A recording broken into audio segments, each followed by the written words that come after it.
Wait, that account number can't be right. Claire Whitmore whispered so quietly that even she barely heard the words leave her lips. The conference room overlooking downtown Chicago had emptied 20 minutes earlier, leaving only the muted hum of the air conditioner and the fading glow of the evening skyline beyond the floor-to-ceiling windows. Every executive had gone home believing they had just closed another successful quarter for Whitmore Industries. But Claire remained seated at the head of the long walnut table, staring at an aging financial ledger that should have been archived years ago.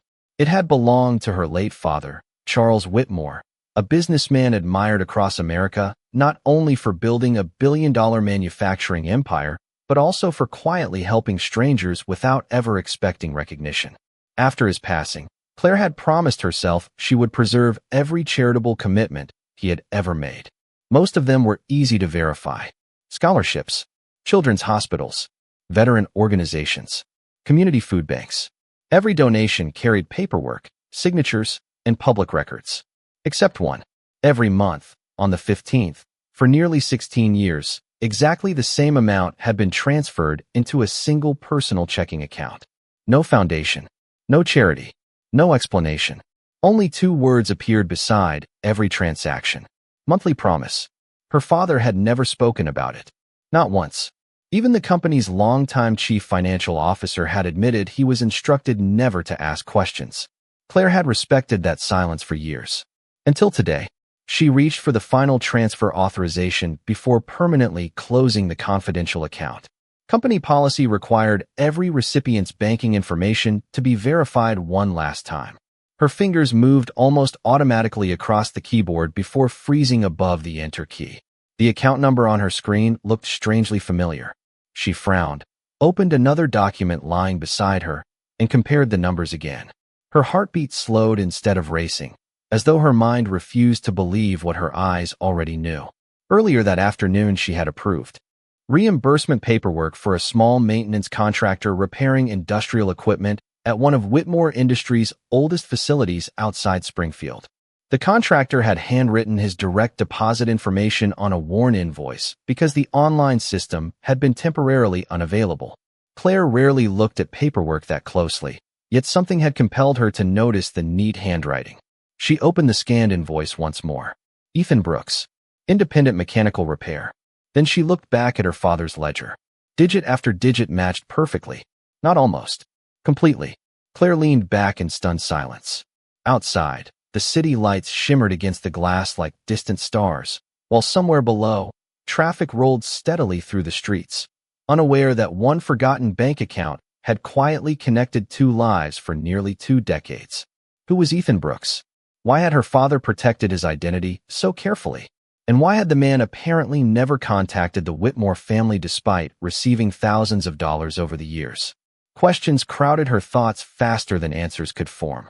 Yet something deeper unsettled her.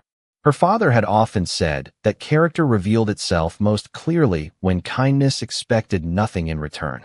Looking again at the faded ledger, Claire gently traced the words monthly promise with her fingertips.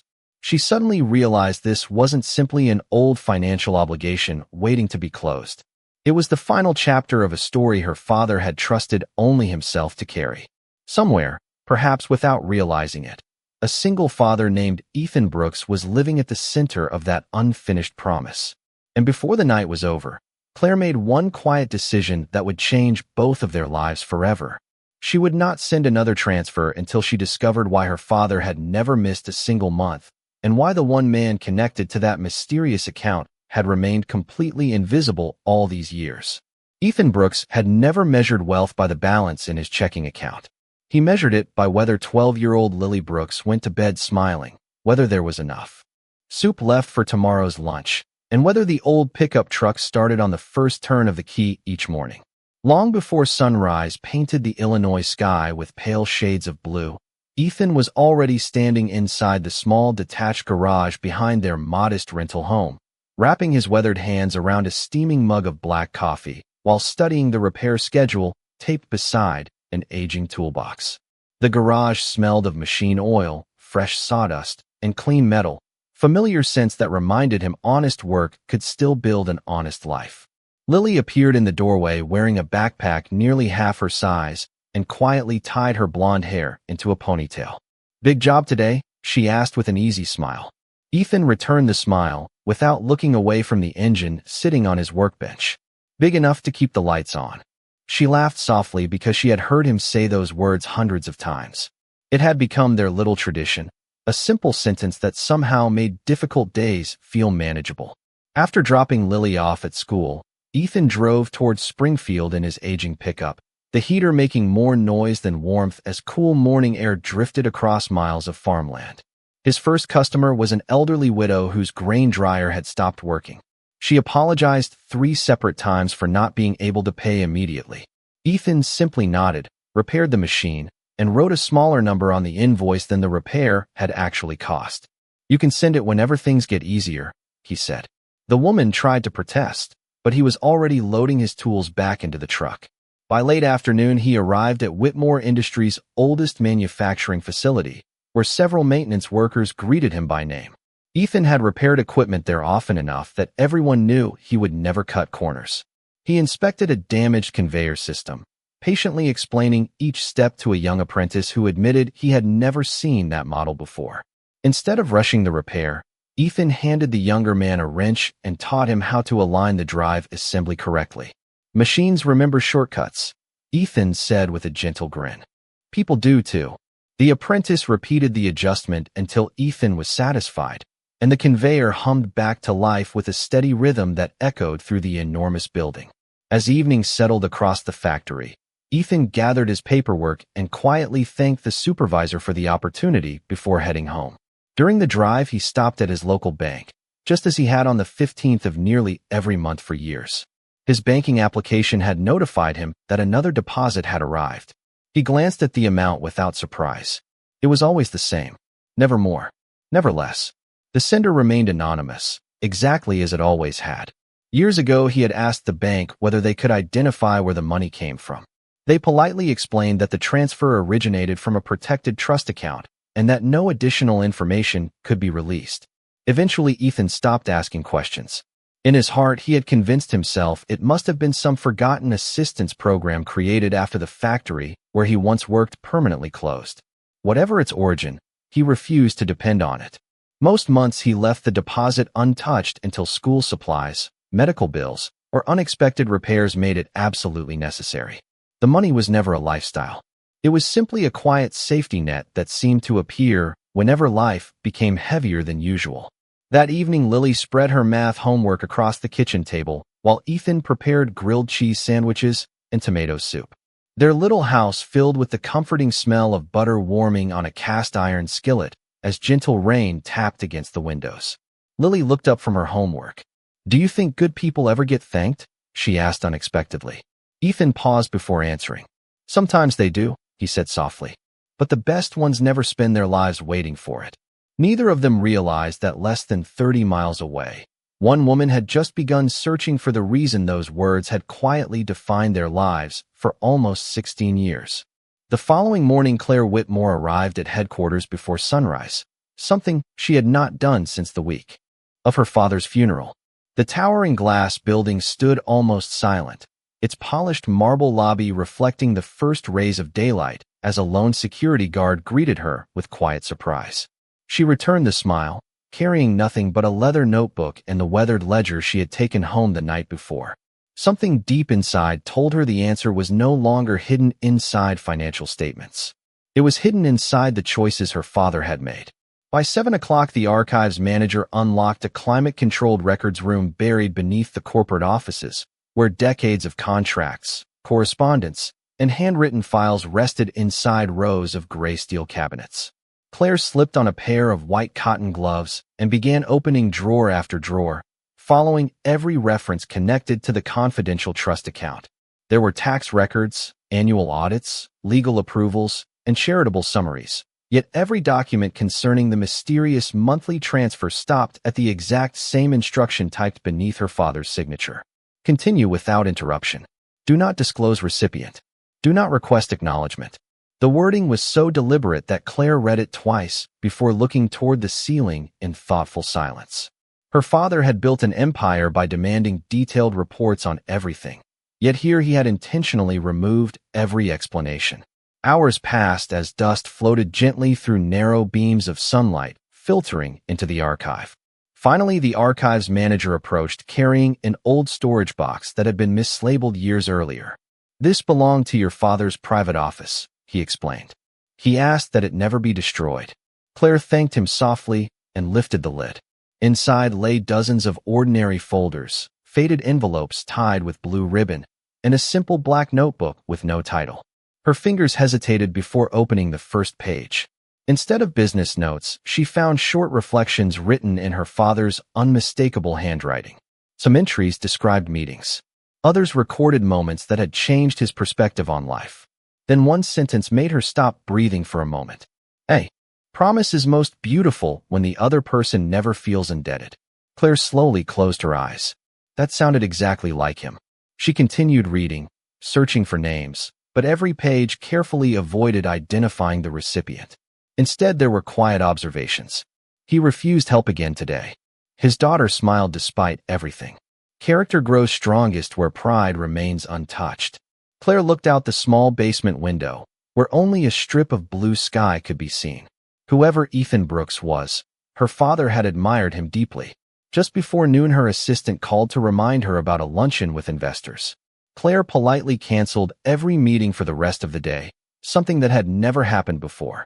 She returned to her office carrying the black notebook and opened the company's secure internal database. Ethan Brooks appeared exactly where she expected. Independent contractor. Mechanical repair specialist. Excellent performance evaluations. 0 disciplinary reports. Every supervisor described him almost identically. Honest. Patient. Reliable. Never overbills. Helps younger technicians without being asked. Claire noticed something else. During 11 years of occasional contract work, Ethan had never requested a permanent position, higher rates, or special treatment. He simply completed each assignment and quietly left.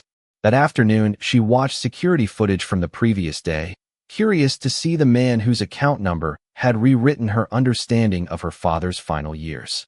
There he was, carrying a weathered toolbox through the factory with calm, unhurried confidence.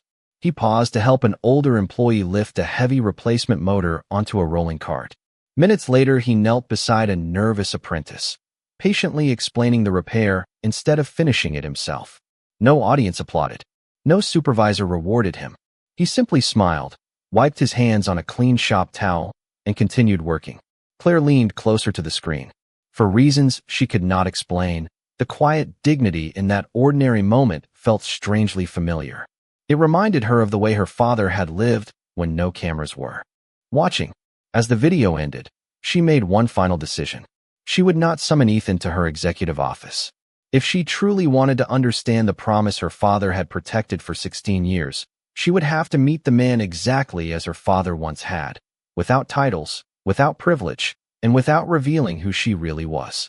The next afternoon, a silver mid-sized sport utility vehicle rolled slowly into the gravel parking lot outside Brooks Mechanical Repair, a modest shop tucked between an aging grain supply warehouse and a family-owned hardware store on the edge of Springfield. Claire Whitmore stepped out wearing dark blue jeans, a light cotton sweater, and a simple canvas jacket that revealed nothing about the company she led or the boardroom she normally occupied. Her expensive watch remained locked inside the glove compartment, and she had introduced herself to the receptionist only as Claire. She wanted no special treatment. She wanted the truth.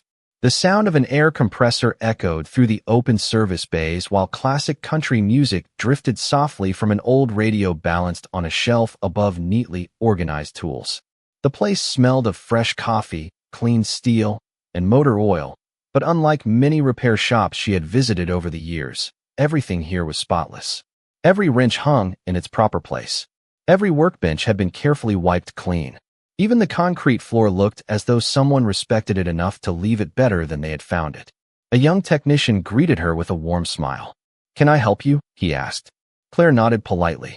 "I was told someone here might be able to take a look at my father's old pickup truck. It has been sitting for years, and I would really like to get it running again." The young man glanced toward the back of the garage where Ethan Brooks was tightening the final bolts on a hydraulic lift. "You want Ethan," he said confidently. "If anyone can bring an old truck back to life, it is him." Ethan looked up as he wiped his hands with a clean shop towel before walking over with the same calm expression Claire had seen on the factory security footage. "Good afternoon," he said warmly. "I am Ethan. What seems to be the problem?" Claire found herself unexpectedly relaxing. There was no sales pitch in his voice, no rehearsed friendliness, only quiet professionalism. "It belonged to my father," she replied. "It has not started in almost 4 years." Ethan smiled gently. Some machines wait longer than that before somebody believes in them again. Claire returned the smile without realizing it. "Do you think it can be repaired?" Ethan looked toward the truck parked outside before slowly walking around it. He rested one hand lightly on the faded hood, studying it with patient eyes instead of immediately opening it. "People usually rush to replace things," he said. "Sometimes all they really need is someone willing to understand why they stopped working." Claire watched him carefully. Every movement was deliberate. Every word sounded as though it had been learned through experience rather than rehearsed for customers. He opened the hood, checked the battery connections, examined several hoses, then looked back at her. "Would you mind telling me about your father?" Claire hesitated. The question surprised her. "Why does that matter?" Ethan shrugged with an easy smile. "Old trucks usually carry old stories. Sometimes fixing one helps people hold on to the other." For a brief moment, Claire forgot she had come there searching for answers. Instead, she found herself talking about Charles Whitmore, not as a billionaire businessman, but as the father who loved restoring antique furniture on quiet Sunday afternoons and never missed her school concerts when she was little. Ethan listened without interrupting, occasionally nodding as though every memory deserved the same careful attention he gave to every machine. When she finished, he closed the hood gently. "I think we can bring it back," he said. "Not today. It will take time. But some things are worth doing the right way instead of the fast way." Claire asked how much the inspection would cost. Ethan smiled and shook his head. "Nothing yet. I have not fixed anything. You should never pay someone for simply looking with honest eyes." She reached for her wallet anyway, but Ethan politely stepped back. "Keep it until there is something to charge for," he said. "My daughter reminds me all the time that fairness matters." The words settled quietly between them. As Claire thanked him and turned toward her vehicle, she noticed through the open office door a framed photograph resting on a bookshelf. Ethan stood beside a smiling young blonde girl holding a blue ribbon from what appeared to be a middle school science fair. Written beneath the photograph in careful handwriting were 6 simple words. "We always choose kindness before comfort." Claire paused for only a second before continuing outside, but those words lingered in her thoughts all the way home. They sounded remarkably similar to something her father had written in the mysterious notebook, and for the first time she wondered whether the promise she had been chasing for days had never really been about money at all. That evening, the quiet drive back to Chicago felt far longer than the one Claire Whitmore had made only hours before. The setting sun painted long streaks of gold across the interstate, but her thoughts never drifted toward the traffic ahead. They remained fixed on a modest repair shop, an old pickup truck, and a man who had refused payment simply because he believed honesty should come before profit. By the time she reached her apartment overlooking Lake Michigan, the city lights shimmered across the water like scattered stars, yet she did not turn on the television or answer the messages waiting on her phone. Instead, she carried the worn black notebook from her father's study to the dining table, brewed a fresh pot of coffee, and began reading every page from the beginning. The handwriting grew more personal as the years passed. Business observations slowly disappeared, replaced by reflections about gratitude, humility, and the quiet strength of ordinary people. Then, tucked between 2 journal pages, she discovered something she had not seen before. A plain cream-colored envelope with no stamp and no address rested carefully inside the notebook, as though someone had intended to hide it without truly hiding it. Across the front, in her father's unmistakable handwriting, were 4 simple words. "Not yet time." Claire carefully unfolded the single sheet inside. It was not a business letter. It was deeply personal. "If you are reading this, then I am no longer here to keep my promise in person. Some debts should never be repaid because they were never created by money. They were created by kindness. There is a man who once changed the direction of my life without asking my name, my occupation, or what I could offer in return. I have spent many years trying to honor that moment without taking away his dignity. If he ever discovers the truth, let it happen only when compassion is stronger than obligation." Claire lowered the page into her lap and quietly wiped away a tear before continuing. You may wonder why I never introduced myself again. The answer is simple. Some gifts become smaller the moment they are recognized. I wanted him to keep believing that goodness still existed in this country without attaching it to a family name or a corporation. Claire sat perfectly still. Every assumption she had carried into the investigation suddenly felt incomplete. She had believed her father was quietly supporting someone in need. Instead, he had been protecting something far more precious: a man's independence. As she reached the final paragraph, another folded paper slipped onto the table. It was much older than the letter itself, yellowed around the edges from years of careful storage. At the top was a newspaper clipping dated almost 20 years earlier. The headline described a severe winter highway accident outside Springfield that had closed traffic for hours during a heavy snowstorm. Several motorists had stopped to assist emergency crews before first responders fully arrived. One unnamed young mechanic had remained at the scene until everyone was safely evacuated, then disappeared before reporters could identify him. Someone had circled a single sentence in blue ink. Witnesses said the young man refused every offer of payment and quietly drove away after making sure everyone else was safe. Claire slowly turned the clipping over. On the back, her father had written only one sentence: "Some heroes leave before anyone remembers to ask their names." Her heart began beating faster. She immediately opened her laptop and searched the archived local newspaper database for the original article. Most of the names had been published except one. The mechanic had requested complete anonymity. No photograph, no interview, no recognition.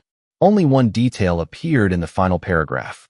According to investigators, he had been driving an aging blue pickup while returning from a repair call outside Springfield. Claire closed her eyes for a long moment. She had seen that same blue pickup parked outside Brooks Mechanical Repair only hours earlier. The pieces were beginning to fit together with remarkable precision, yet one question remained unanswered. If Ethan Brooks had unknowingly changed her father's life all those years ago, then what had happened during that snowy afternoon that convinced Charles Whitmore to protect one quiet promise every single month for the next 16 years without ever expecting to be thanked in return? The next morning, Claire Whitmore drove towards Springfield once again, but this time she made one unexpected stop before visiting the repair shop. Just outside town, surrounded by rows of towering oak trees, stood the small historical library where decades of local newspapers, public records, and donated journals had been carefully preserved. An elderly librarian welcomed her with a warm smile and listened patiently as Claire explained she was researching a highway emergency that had taken place nearly 20 years earlier during a severe winter storm. The librarian disappeared into a back room and returned carrying 2 weathered archive boxes along with a binder labeled Community Heroes. "Most people never ask for these anymore," she said softly. Claire thanked her and settled into a quiet reading room where sunlight streamed through tall windows onto polished wooden tables. As she turned each delicate newspaper page, the story slowly came into focus. Her father, Charles Whitmore, had not been the respected business leader everyone knew back then. His manufacturing company had been struggling, and he had spent weeks traveling across Illinois trying to save contracts that would keep hundreds of employees working. On his return trip, a sudden snowstorm swept across the highway, leaving dozens of drivers stranded for hours in freezing temperatures. The articles praised first responders, volunteer truck drivers, and local residents who offered blankets and hot coffee, but buried near the bottom of one column was a brief interview with a state highway patrol officer. One young mechanic refused every attempt to recognize him. The officer recalled. He kept checking on everyone else before thinking about himself. When someone offered him cash for helping, he smiled and said another family probably needed it more. Claire's eyes lingered on those words. They sounded exactly like the man she had met only yesterday. She continued searching until she found another document tucked inside the community binder. It was not written by a reporter. It was a handwritten statement donated years earlier by one of the volunteer firefighters who had responded that afternoon. According to his account, Charles Whitmore had been exhausted after spending nearly 14 hours on the road. During the storm, his vehicle had become disabled, leaving him alone with almost no visibility and dropping temperatures. Before emergency crews reached the area, A young mechanic driving home from another repair call noticed the stranded motorists and stopped without hesitation. He carried tools from vehicle to vehicle, helped restart engines whenever possible, comforted frightened children by handing them cups of hot chocolate from a roadside diner that had opened its doors to travelers, and stayed long after the danger had passed simply to make certain no one had been forgotten. The firefighter ended his statement with one simple observation. The young man left before anyone could properly thank him. The businessman he helped looked determined to find him again, but he disappeared into the falling snow. Claire quietly closed the binder. She no longer needed to imagine what had happened. She could almost see it unfolding through her father's eyes. A stranger had stepped into one difficult afternoon, expecting nothing, asking for nothing, and quietly reminding everyone present that kindness did not require recognition. Later that afternoon, Claire returned to Brooks Mechanical Repair under the same simple name she had used before. Ethan was finishing work beneath the hood of an aging family sedan when he noticed her approaching. "You came back," he said with a friendly smile. "I did," Claire answered. "I wanted to see how the truck was coming along." Ethan nodded toward the service bay. "Progress takes patience, but it is moving in the right direction." As they stood beside the truck, Claire noticed an old framed photograph hanging above his workbench. It showed a much younger Ethan standing beside an aging blue pickup covered with fresh snow. There was no caption, only the date written neatly in one corner almost 20 years earlier. Claire felt a quiet chill despite the warm afternoon. Without realizing it, she had just found the very truck described in every article she had spent the morning reading. Ethan noticed her looking at the photograph and smiled with quiet nostalgia. "That old pickup has been through some memorable winters," he said. Claire smiled politely, but inside her heart had already begun to understand something even larger than the mystery she came to solve. Her father had not spent 16 years honoring a single moment. He had spent 16 years honoring the character of the man who created it. Claire Whitmore waited 3 more days before returning to Brooks Mechanical Repair, not because she doubted what she had discovered, but because she wanted certainty before allowing the truth to change another person's life. During those quiet days, she met with the attorney who had managed her father's personal estate for more than 20 years, a man whose loyalty had remained as steady as the old oak trees surrounding his modest office. At first, he politely declined to discuss confidential matters, but when Claire presented the handwritten letter bearing Charles Whitmore's signature, the attorney lowered his glasses, studied the page carefully, and released a slow breath. "I wondered when this day would finally arrive," he said softly. He disappeared into a secure records room and returned carrying a narrow cedar box sealed with a brass clasp. "Your father instructed me to protect this until either Mr. Ethan Brooks requested it himself or you discovered the reason behind the monthly trust." Claire opened the box with careful hands. Inside rested 16 handwritten envelopes arranged in perfect order, one for every year her father had continued the monthly promise. Each envelope was dated but never mailed. Each was addressed simply to Ethan. She opened the first letter. "Today you refused another attempt to discover who was helping you. Thank you for reminding me that dignity cannot be purchased. I will continue quietly." The second letter read, "Your daughter took her first day of kindergarten with a smile that reminded me of my own little girl years ago. I was grateful to know she had everything she needed without ever knowing my name." Claire looked up with tears filling her eyes. "He watched over them all these years?" she whispered. The attorney nodded gently, from a respectful distance, never interfering, never asking for gratitude. He believed Mr. Brooks deserved the freedom to build his own life without feeling indebted to anyone. Claire continued reading. Every letter revealed another quiet observation. Charles had noticed Lily winning a school reading award. He had celebrated when Ethan paid off an old medical bill without touching the monthly deposit. He had admired how Ethan volunteered at community repair events every Thanksgiving. Yet every letter ended almost exactly the same way. May he never lose the confidence that goodness still exists, even if he never learns where it came from. Beneath the final envelope rested one last document folded separately from the others. Claire immediately recognized her father's careful handwriting. This letter carried no date because it had been written only weeks before his passing. "If my health fails before I can complete this promise, I ask one thing of you, Claire. Do not honor the money. Honor the reason behind it. If Ethan Brooks still walks through this world with the same quiet character that once changed mine, protect his dignity exactly as I protected it. Never make him feel small by revealing what was meant to lift him. When the day comes that truth becomes a gift instead of a burden, you will know. Until then, let kindness remain anonymous. Claire closed the letter and rested both hands on the cedar box. The room became completely silent except for the gentle ticking of an antique wall clock. For the first time since beginning her search, she understood why her father had guarded this secret so fiercely. The promise had never been about financial support alone. It had been about preserving a good man's independence while quietly making certain that temporary hardship never extinguished extraordinary character. That afternoon, Claire drove once more toward Springfield, carrying the cedar box in the passenger seat beside her. She had no intention of revealing its contents yet. Instead, she simply wanted to observe one ordinary afternoon in Ethan's world through the eyes her father must have shared for 16 years. When she arrived, the repair shop was nearly empty. Through the open service bay, she watched Ethan kneel beside an elderly customer's wheelchair, adjusting a loose footrest with the same care he gave every engine that entered his garage. "There you go," he said with an easy smile after tightening the final bolt. "That should make things much more comfortable." The grateful customer reached for his wallet, but Ethan gently shook his head. "No charge. It took less than 5 minutes, and kindness should never come with an invoice."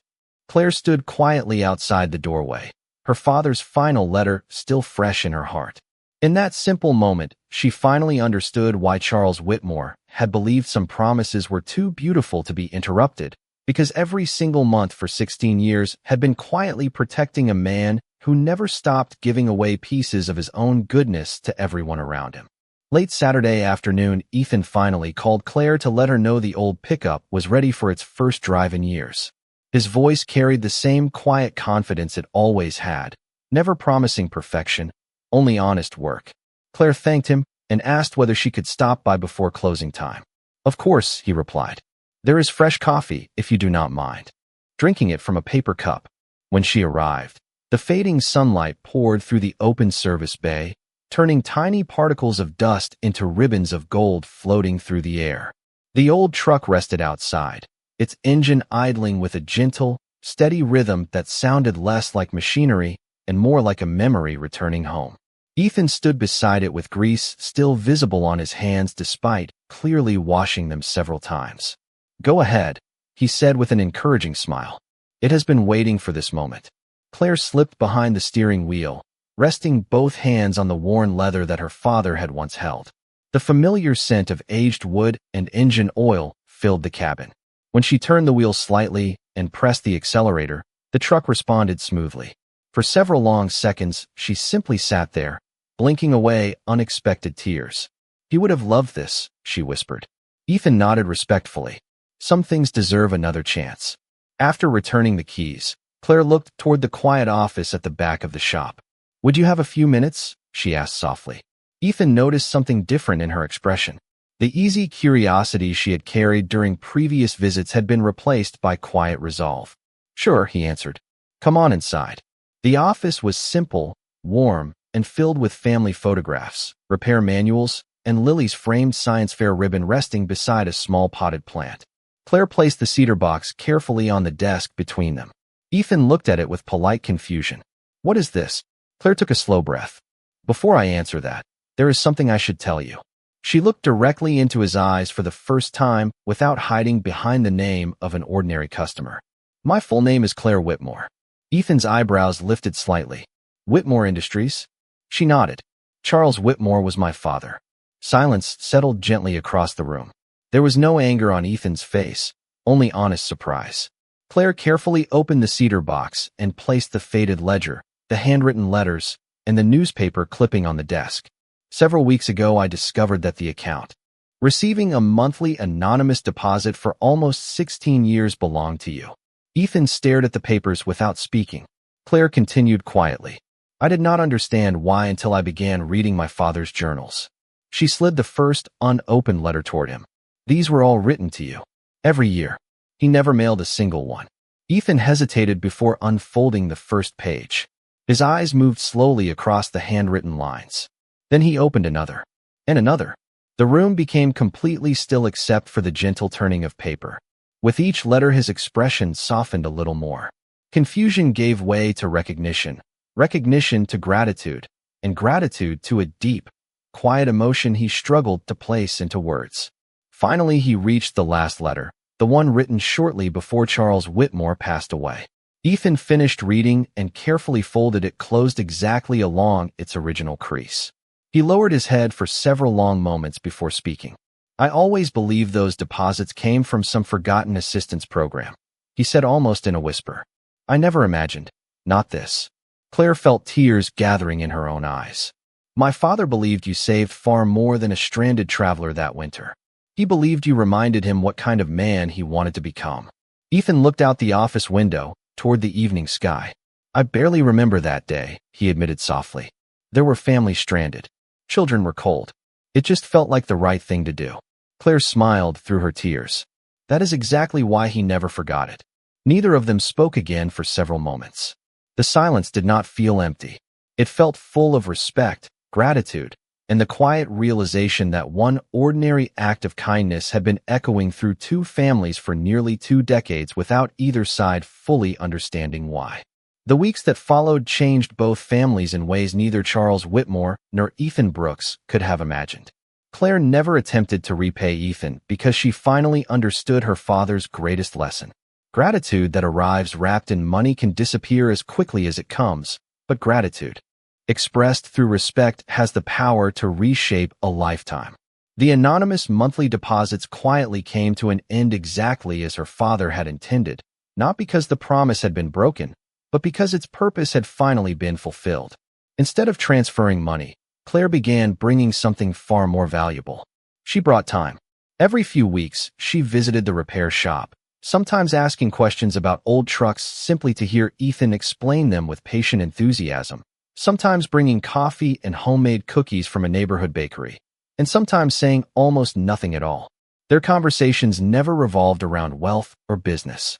They spoke about Lily's school projects, favorite books, small-town festivals, family traditions, and the quiet satisfaction that came from doing ordinary things well. Ethan never treated Claire differently after learning who she was. He still insisted on carrying heavy boxes himself, still refused unnecessary favors, and still smiled with the same calm humility that had first earned Charles Whitmore's admiration decades earlier. One Saturday morning, Claire attended Lily's middle school science showcase after receiving a handwritten invitation tucked inside a simple white envelope. Lily proudly demonstrated a small wind-powered water pump she had designed using recycled materials and patiently explained every detail to visitors. When the judges announced she had earned first place, Ethan applauded louder than anyone else in the room, while Claire found herself smiling through tears she no longer tried to hide. As families gathered for photographs, Lily walked toward Claire holding the blue ribbon around her neck. "Thank you for coming," she said warmly. "Dad said people who keep their promises should never celebrate alone." Claire gently hugged the young girl and quietly whispered, "Your father taught my family that lesson long before either of us realized it." Autumn slowly gave way to winter, and the first snowfall of the season settled gently across Springfield just as it had nearly 20 years earlier. On a quiet Sunday afternoon, Claire invited Ethan and Lily to visit the Whitmore family estate. Not for a formal event, but for something much simpler. Together, they planted a young white oak tree beside the old workshop where Charles Whitmore had spent countless weekends restoring antique furniture. At the base of the tree, they placed a small bronze plaque containing only one sentence taken from the final letter Charles had written. "The greatest kindness is the one that protects another person's dignity." No company logo appeared beneath the words. No family name. No recognition of wealth or success. Only the message remained. Months later, employees at Whitmore Industries noticed subtle changes throughout the company. A new employee assistance fund appeared without publicity. Mentorship programs quietly expanded. Skilled trades received the same recognition as executive leadership. Volunteer repair days were organized for elderly homeowners throughout central Illinois. Whenever board members praised Claire for the improvements, she always answered the same way. "We are simply remembering what real leadership looks like." She never mentioned Ethan by name because she understood exactly why her father had protected his story for so many years. Some lives become extraordinary not because the world applauds them, but because they continue choosing kindness when no one is watching.